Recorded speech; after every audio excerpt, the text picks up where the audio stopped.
Que el Señor les bendiga, hermanos. Como ustedes saben, hermanos, empezamos una nueva serie desde el domingo pasado. Esta serie está basada en el libro de Primera de Tesalonicenses y es una serie en donde tenemos el propósito de saber qué es lo que ocurre con los cristianos después de que se convierten, después de que creen, ¿verdad? Y en el pasaje que estamos viendo el día de hoy, hermanos, vamos a explorar cuál es la conducta o el carácter de un líder cristiano. No necesariamente tiene que ser un pastor, hermanos, pero sí un líder cristiano. Empezaría diciéndoles, hermanos, que la tarea de plantar una iglesia, hermanos, es una tarea sumamente difícil, ¿sí? El apóstol Pablo le inicia recordando a los hermanos de Tesalónica lo difícil que fue para él haber plantado la iglesia en ese lugar. Y les está recordando, ¿verdad?, cuántas cosas pasó, ¿verdad? La oposición que sufrió por parte de la gente judía en la ciudad de Filipos. Y el apóstol Pablo sabe, hermanos, que después de plantar una iglesia, ¿sí? Después de plantar una iglesia hay que darle seguimiento, no se le puede dejar así a la deriva. Platicaba hoy con mi tío Oscar y su familia y les estaba contando lo siguiente, hermanos. Un maestro mío que se llama Carlos Madrigal es un profesor y es español, ¿verdad? Y se ha dedicado en los últimos 20 años a tener iglesias, a plantar iglesias en el país que nosotros conocemos como Turquía.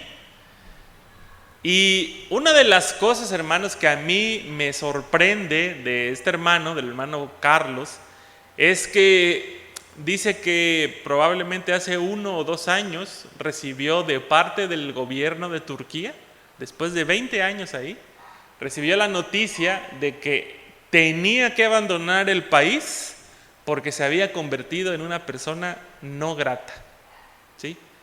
El gobierno de Turquía le dijo, ya no más aquí. Y eso pues obviamente es un problema para él y para las iglesias turcas, ¿sí? Una de las cosas que el hermano nos dice, ¿verdad? Es que allí en ese lugar, en Turquía, las personas son muy difíciles de que acepten el evangelio, pero cuando aceptan el evangelio es muy difícil también que se mantengan porque rápidamente se desaniman. Como es un país que hace algunos años, unos 10 años tal vez, 6, 10 años, se convirtió en un país de características islámicas, pues ahora todos los que son de otra religión que no sea el Islam, pues son señalados. Todavía no son perseguidos, pero ya son señalados. Y ya no se pueden hacer predicaciones o exposiciones de la fe de manera pública porque son conocidos como alborotadores. Entonces yo me ponía a pensar en esto, hermanos. Aproximadamente son 20 iglesias las que tiene este hermano bajo su cobertura y ahora ya no les puede dar cobertura de manera presencial porque ya no puede estar en Turquía. Pero una de las cosas que este hermano comparte con el apóstol Pablo para mí es el hecho de que no ha dejado de ver por los hermanos de Turquía. ¿Qué pasaría, hermanos? ¿Qué pasaría si de repente el gobierno, ¿verdad?, nos pone un cerco y nos dice, bueno, ya no pueden haber más cristianos aquí en Berriozábal y pone un cerco, ¿verdad? ¿Cuántos de nosotros ya no nos volveríamos a ver, hermanos? ¿Cuántos de aquí dirían, bueno, pues creo que la mormona está abierta, voy a ir a ver ahí qué aprendo, ¿verdad? No sé, ¿verdad?, qué pasaría con nosotros, pero el apóstol Pablo y algunos hermanos valientes, ¿verdad?, han continuado con el trabajo de servir a Dios a pesar de los impedimentos que hay. Este pastor, Carlos, cuando se enteró que el gobierno turco ya lo iba a sacar, entonces empezó a preparar a nuevos pastores ahí en Turquía. Le le empezó a decir a los hermanos de Turquía, ¿saben qué? Ahora tenemos que ser pastores ustedes. Ya no yo, sino ustedes. Y así que de un momento a otro, 20 nuevos pastores se formaron. ¿Ustedes saben, hermanos, desde cuándo no se forman nuevos pastores en nuestra denominación? ¿Sí? ¿Se acuerdan? ¿Cuál fue el último pastor que salió? Estos hermanos en Turquía de un momento a otro formaron 20 pastores en 2 años, ¿no? Y nosotros formamos tal vez un pastor cada 20 años, ¿no? Al revés, ¿no? Es complicado, hermanos. Plantar una iglesia es complicada. Actualmente, hermanos, y este es un dato que tal vez les interese, hermanos, la iglesia moderna en el mundo se está formando o está siendo sostenida, hermanos, por creyentes que tienen menos de 1 año de convertidos. Este es un dato que tal vez les interese. La iglesia moderna se sostiene y está siendo plantada por creyentes que tienen menos de 1 año de haberse convertido. Nosotros, hermanos, como cristianos, tenemos la idea de que para plantar una iglesia o para empezar a predicar el evangelio, pues tenemos que tener cierto grado de madurez, ¿verdad? Tenemos que haber alcanzado cierto grado de conocimiento, ¿verdad? Y después de eso es cuando nosotros ya podemos ir y hablarle a alguien más del evangelio. Pero la necesidad del mundo actual, hermanos, nos dice que esto no es posible. Díganme ustedes, hermanos, los que están aquí hoy, ¿con qué facilidad las personas aceptan una invitación de parte de ustedes para venir al templo? Tendría yo que preguntarles primero, ¿invitan a alguien a venir al templo, hermanos? Si me dicen que sí, la segunda es, ¿con qué facilidad aceptan? Y nos vamos a dar cuenta, hermanos, que siempre hay una resistencia. No, al templo no. La hermana Liz, la esposa de Alex, hermano Alex, estaba diciendo que tiene mucha familia y que no es cristiana. Y dice la hermana, yo les digo, vamos a la iglesia, pero siempre dicen, no, a la iglesia no. Así que a la hermana y a su esposo les pareció una increíble idea poder hacer una célula, porque dicen, bueno, si los invitamos a la casa a tomar café con pan, pues ahí no hay ninguna razón para que no vayan. Y ya que estén ahí, mientras están sirviendo el pan y el café, ahora sí, ahí va el evangelio, ¿no? Más o menos así tiene que ser la idea, la iglesia, tiene que buscar ideas creativas para compartir el evangelio. Para empezar, hermanos, tendríamos que quitar de nuestra cabeza la idea de que solamente aquí en la iglesia es donde la gente puede compartir el evangelio. Muchos de nosotros, hermanos, esto es una idea que no es original mía, pero muchos de nosotros en las iglesias estamos pescando en una pecera. ¿Qué quiere decir esto? En vez de estar pescando en un mar, en donde haya muchos peces, todas las iglesias estamos metiendo nuestras redes y nuestros anzuelos en una pecera, ¿sí? Es decir, estamos peleándonos todas las iglesias de una ciudad por los mismos 4 o 5 creyentes. De repente algún hermano se pelea con los de su iglesia y nosotros le decimos, no dejes de llegar, vente a la mía. Y ahí viene este hermano a la nuestra. ¿Y hay un nuevo creyente? Pues no, realmente un nuevo creyente no. Tenemos un nuevo miembro, si así lo quieren ver, pero un nuevo creyente no. ¿Sí? Es raro, ¿verdad?, que alguno de nosotros le pueda decir a alguien de verdad incrédulo, que le diga, ven, te invito a la iglesia. Y sobre todo que ese incrédulo nos diga, sí, voy, ¿no?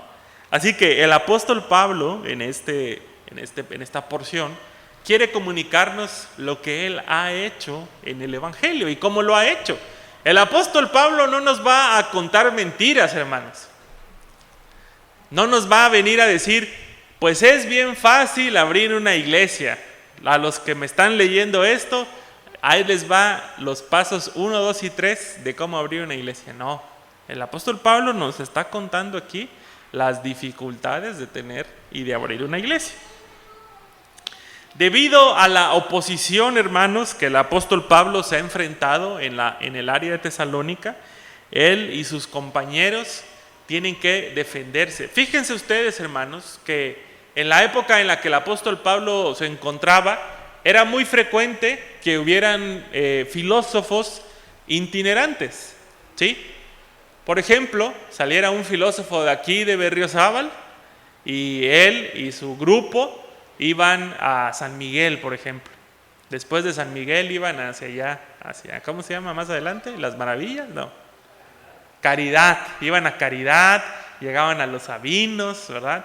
Llegaban a Plan de Ayala y se regresaban, más o menos así. Y estos filósofos, ¿verdad? Muchas veces, hermanos, traían ideas, vamos a decirlo entre comillas, nuevas, ¿verdad? Para que los hermanos y hermanas de cada una de las ciudades escucharan. Y el apóstol Pablo y sus compañeros fácilmente, hermanos, podían ser acusados de ser como estos filósofos que la historia tachó de charlatanes, porque realmente no predicaban o no enseñaban nada nuevo, sino eran las mismas ideas, así un poquito maquilladas. No sé si ustedes, hermanos, han visto esto, ¿verdad?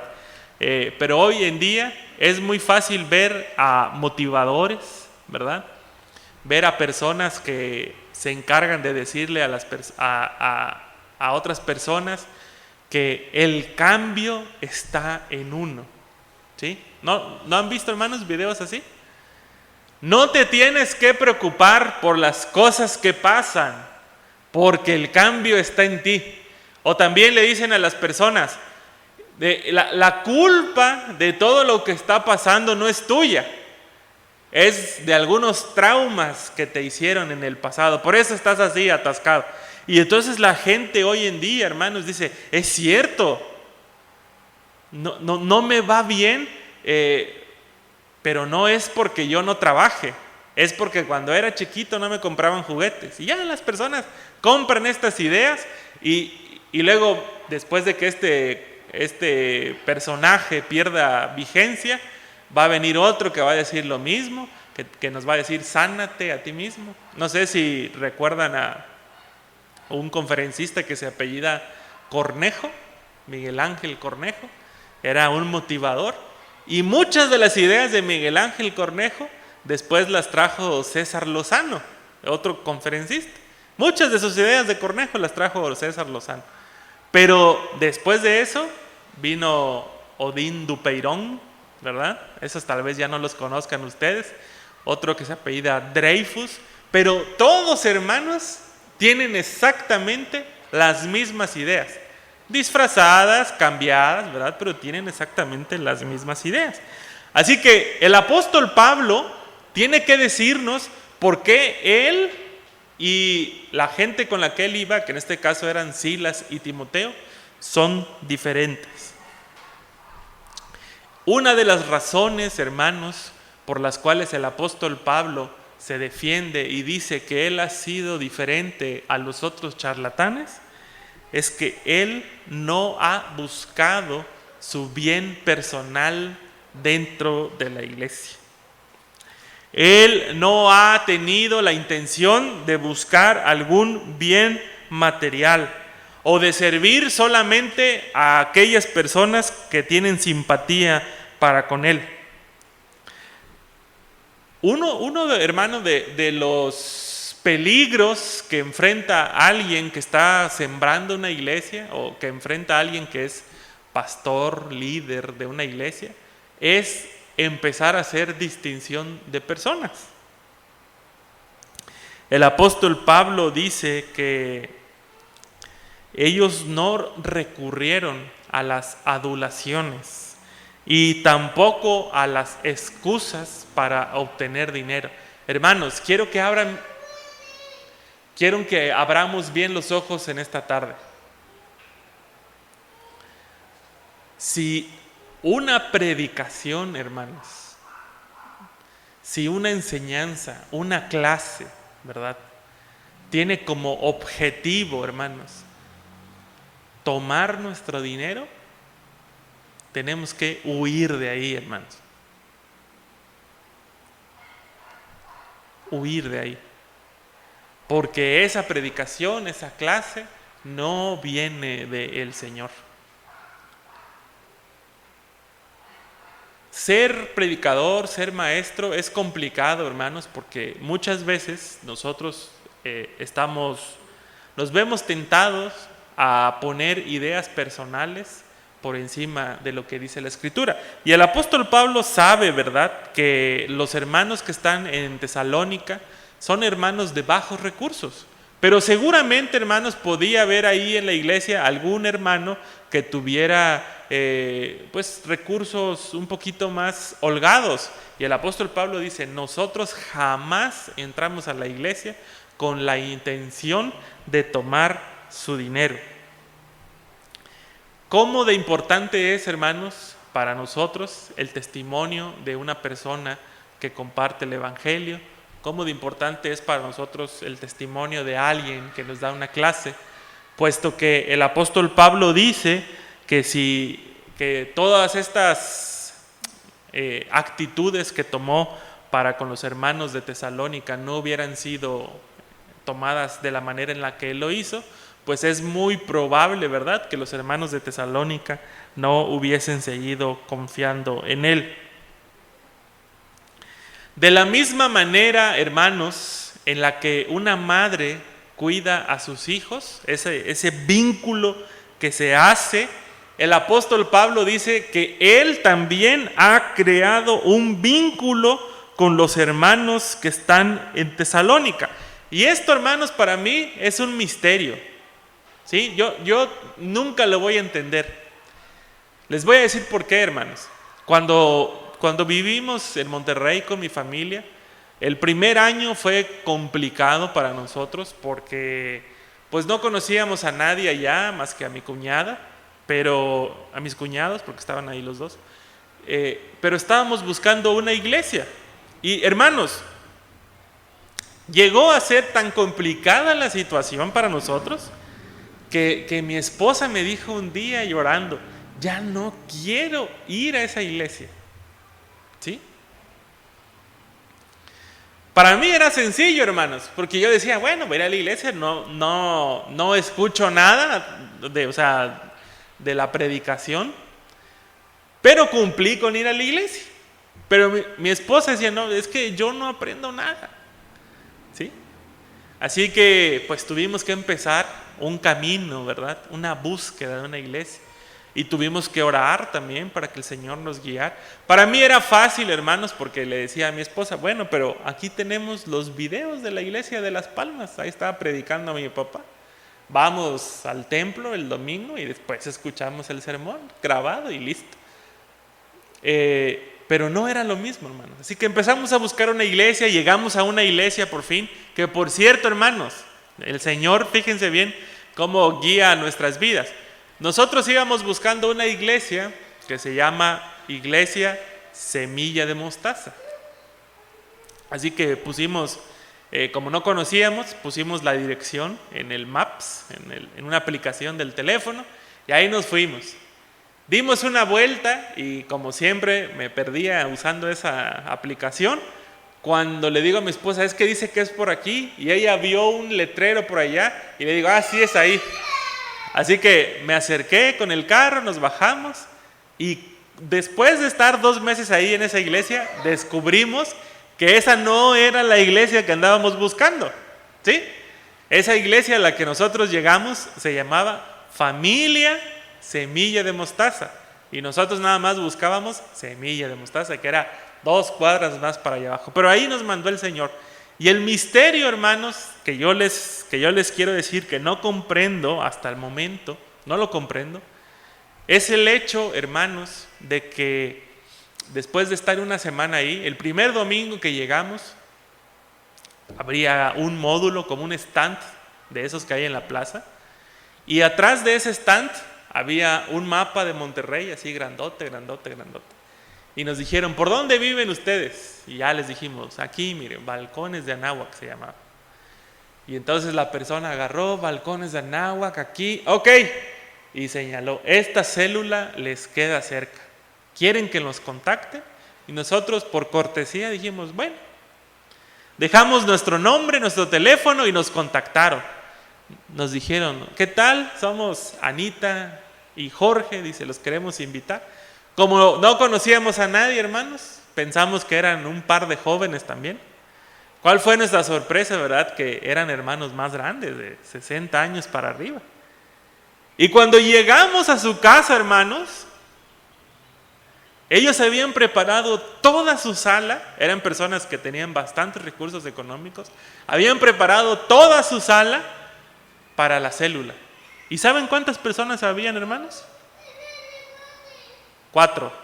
Ellos 2 y nosotros 2. Así que estábamos en la sala de 2 hermanos mayores, mi esposa y yo, un viernes por la tarde. Y yo pensaba: ahí hubiéramos ido al cine mejor, estaba aquí cerca. Gracias a Dios, hermanos, por la vida de Jorge y Anita, estos hermanos que después se convirtieron en parte importante de nosotros, ¿verdad? Pero ahora que lo pienso, hermanos, estos 2 hermanos tenían más de un año preparando su casa todos los viernes para recibir una célula. Todo un año. Y la gente no llegaba. Nosotros 2 fuimos los primeros que aceptaron llegar a su célula. Y cuando nosotros nos regresamos, 3 años después, en esa célula ya habían más de 10 personas. Gracias a Dios. Gracias a Dios. El misterio aquí, hermanos, es cómo podemos amarnos, cómo podemos amar tanto a alguien a quien no conocemos. Nuestros hermanos Jorge y Anita los conocimos en apenas un año, y al año siguiente de haberlos conocido, estos hermanos prácticamente se habían convertido en nuestros abuelos, vamos a decirlo así. Una vez nos quedamos sin carro y el hermano dijo: ahorita les presto mi camioneta para que ustedes la agarren. Y yo dije: ¿será?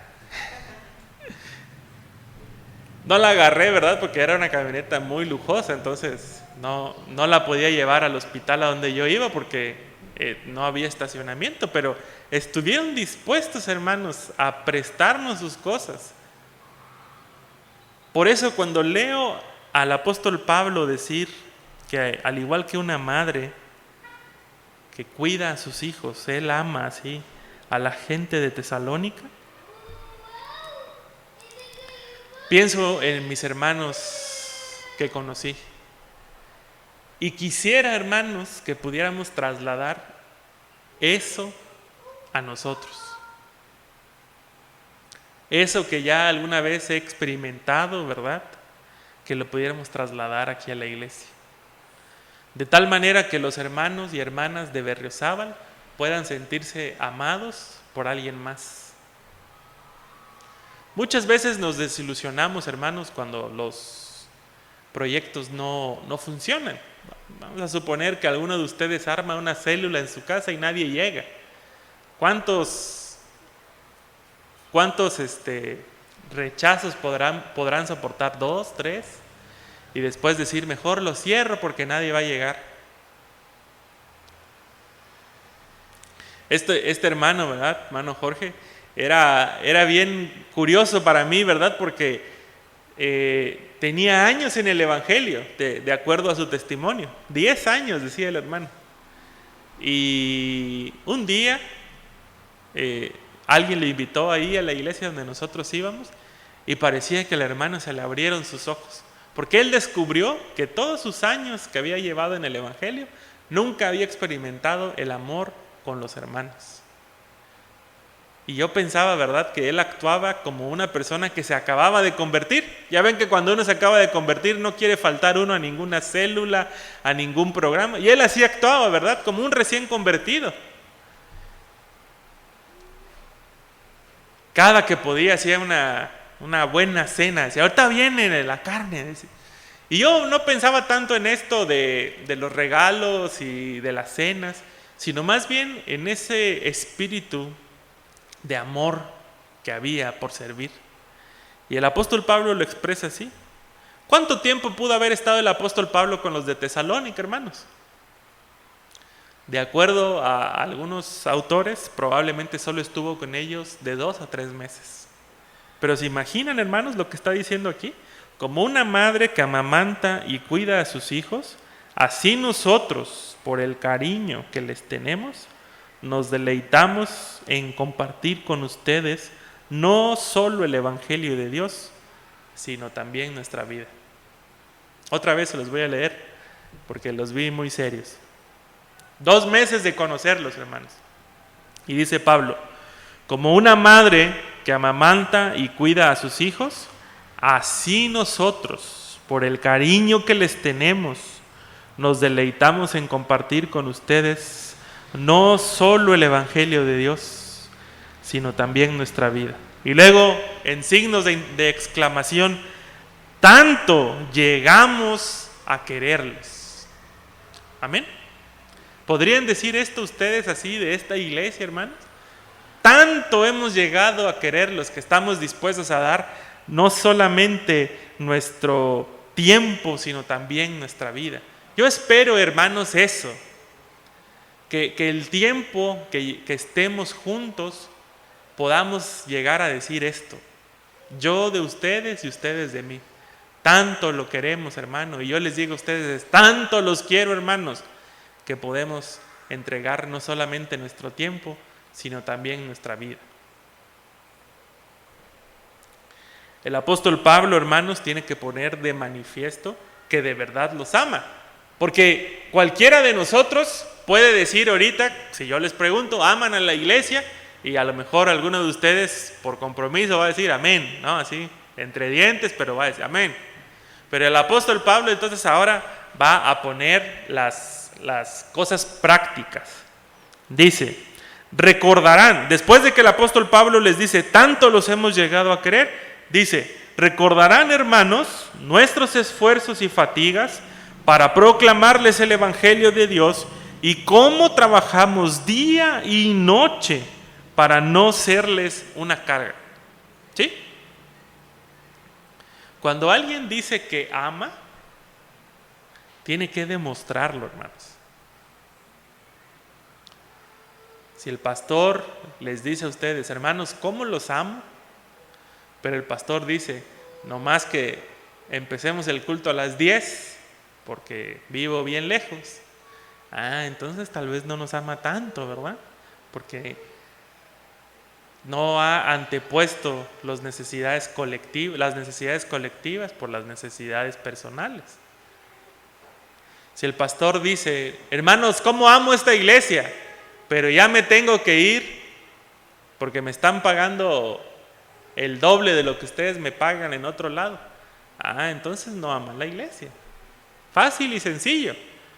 Dijo que amaba de dientes para afuera, pero en la práctica no es cierto. Un hermano que se llama Dallas Willard tiene un libro que se llama Transformación desde el corazón, Renueva tu corazón, perdón. Y en ese libro cuenta una historia, ¿sí? Bueno, cuenta 3 historias, pero una de ellas es la que más me interesa.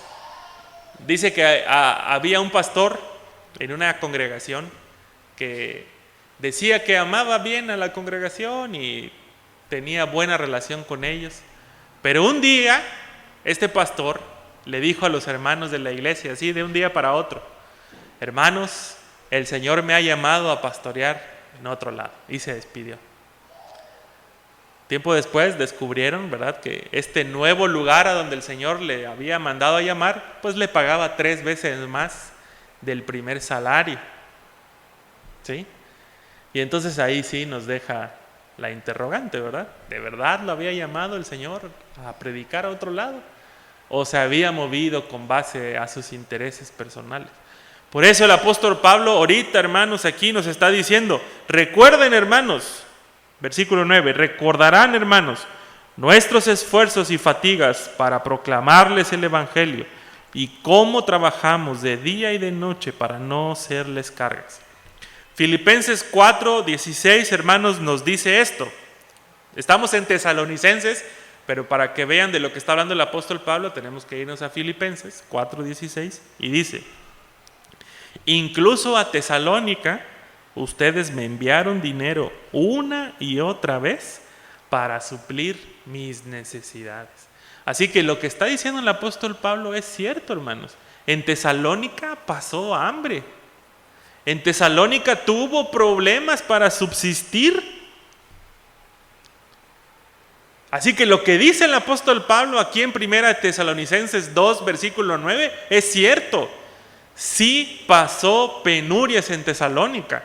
Y hermanos, el carácter de un ministro, de un líder cristiano, debe ser así.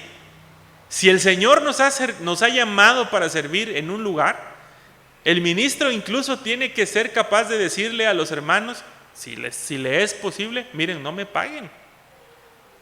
No me paguen y sigo viniendo hasta que las finanzas de la iglesia se estabilicen. O estoy dispuesto a venir por un salario menor de lo que ustedes me dicen. Así, hermanos, es como se puede comprobar de parte de Dios y de parte de los hombres que una persona está diciendo la verdad. Pero si un hermano, hermana, es llamado al pastorado y de repente le dice a la iglesia que ya no puede porque el salario no le ajusta, ¿verdad? Tal vez, hermanos, tendríamos que ir a la Escritura y ver lo que el apóstol Pablo está diciendo. Hay veces, hermanos, en donde el Señor nos llama a nosotros a renunciar al dinero con tal de proclamar el Evangelio. El salario de un pastor, hermanos, de un líder, debería estar equilibrado, ¿verdad? De acuerdo a los recursos de la iglesia. Y yo, hermanos, sugeriría, ¿verdad?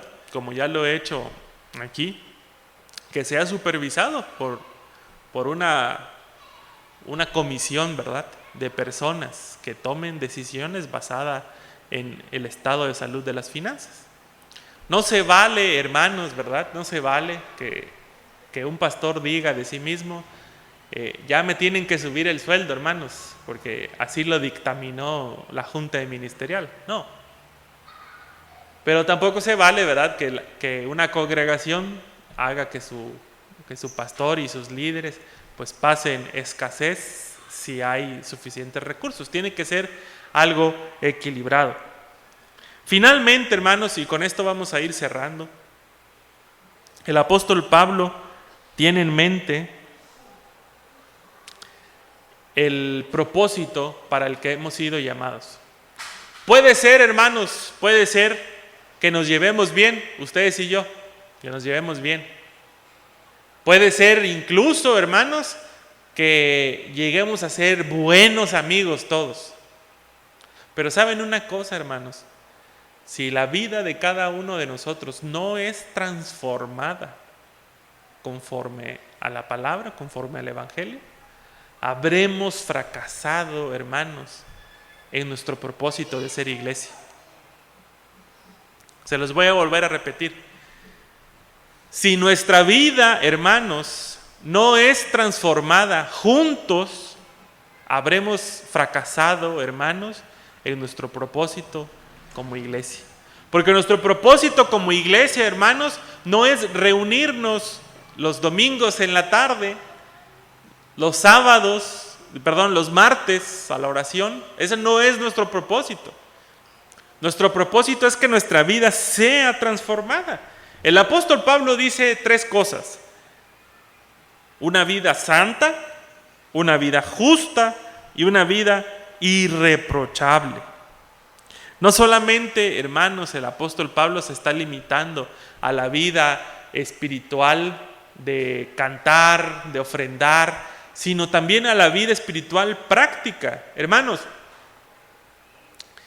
muchas personas dentro de la iglesia tienen años, hermanos, años, que su vida no sufre ningún cambio. Ningún cambio, hermanos. La verdad, hermanos, yo estoy sorprendido, ¿verdad?, de que mis hermanos Armando y Blanca Lilia vengan a las conferencias de matrimonio. Porque yo pensaría, bueno, ya son una pareja de muchos años, ya qué pueden aprender y qué pueden aprender de mí, ¿verdad? Pero vienen, y para mí es un reto, ¿verdad? Porque digo, algunos cristianos, hermanos, en algunas iglesias en donde yo he estado, sienten que ya llegaron al punto máximo del cristianismo y que ya no pueden aprender nada más. O sea, ya comprendieron todas las doctrinas, ya comprendieron todo el evangelio y su única razón de vivir es el reloj. ¿Sí? ¿Por qué digo el reloj? Porque nada más están esperando a morir e ir al cielo. Así, hermanos, hay personas cristianas que piensan que su vida ya no necesita ninguna transformación. Solo morir, ya que el Señor los llame y listo, al cielo. Como que si el Señor, hermanos, nos da en la mano, así, ¿verdad? Un boleto que se llama la salvación. Y lo único que nos pide el Señor es, no arrugues tu boleto. Así. Entonces, muchos cristianos estamos así sentados en nuestra banca con un boleto en la mano que se llama la salvación. Y lo estamos cuidando así para que no se nos arrugue, ¿verdad? Para que cuando llegue el momento el Señor nos diga, ¿traes tu boleto? Listo, para adentro. La vida cristiana no es así, hermanos. La vida cristiana es una constante transformación. Todo el tiempo estamos llamados a ser transformados. Todo el tiempo estamos llamados a ser instruidos. Y no van a ser instruidos por mí únicamente. Estamos llamados a ser instruidos unos por otros. Hay pastores que tienen mal genio, hermanos. Y ya tienen 20 años de ser pastores y tienen mal genio.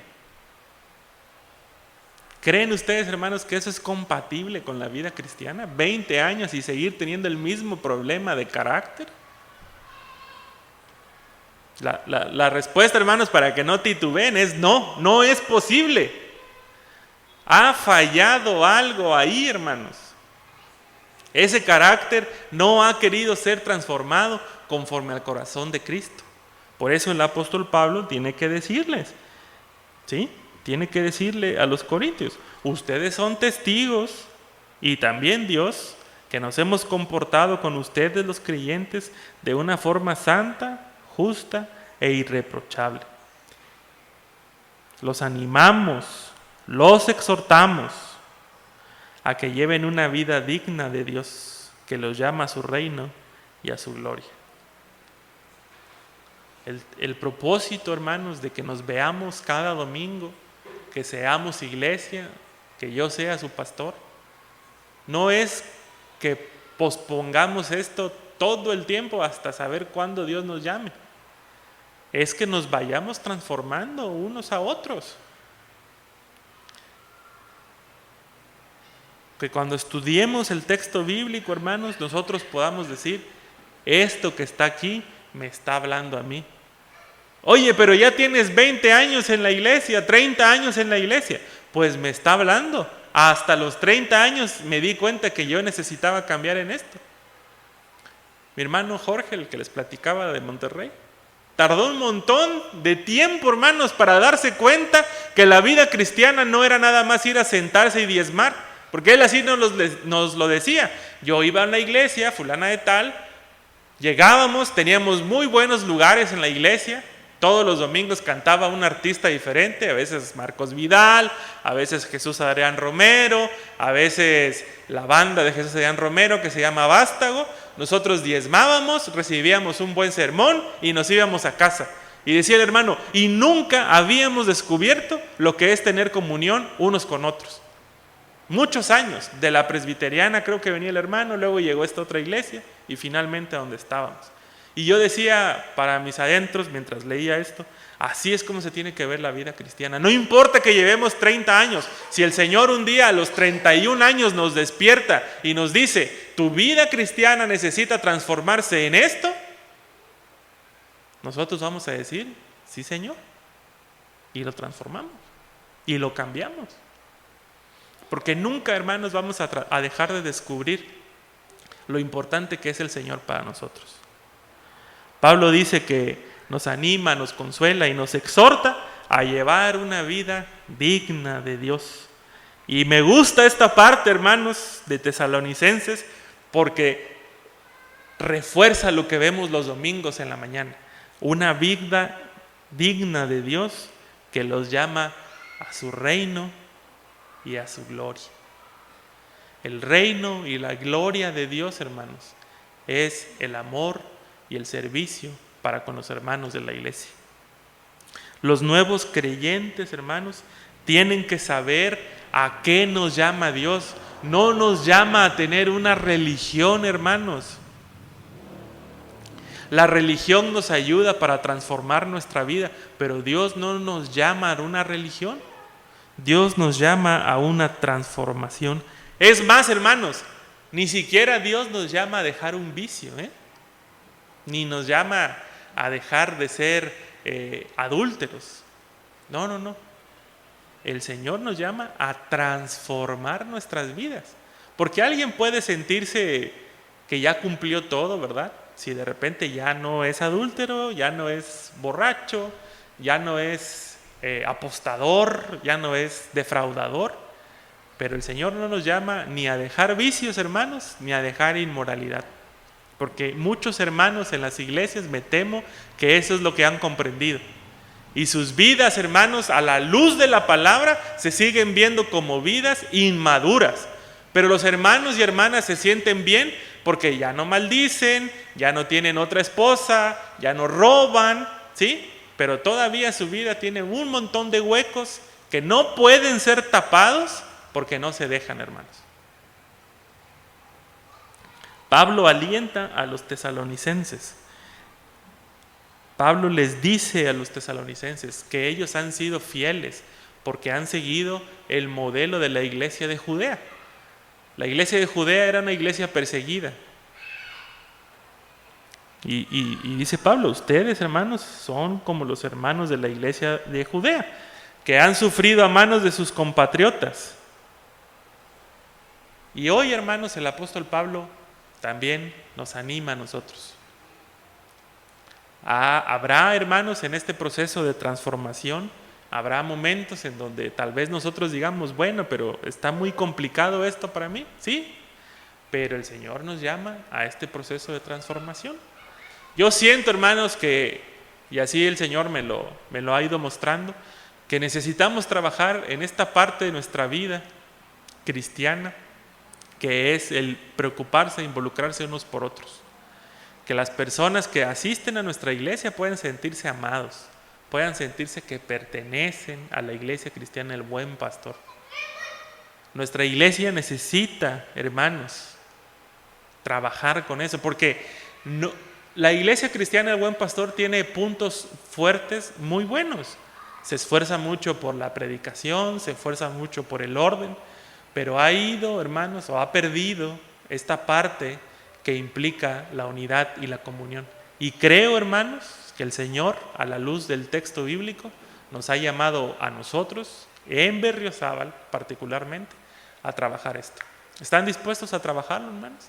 ¿A hacer sentir a los demás hermanos amados, importantes? Que el Señor nos ayude. Amén. Vamos a ponernos de pie, hermanos.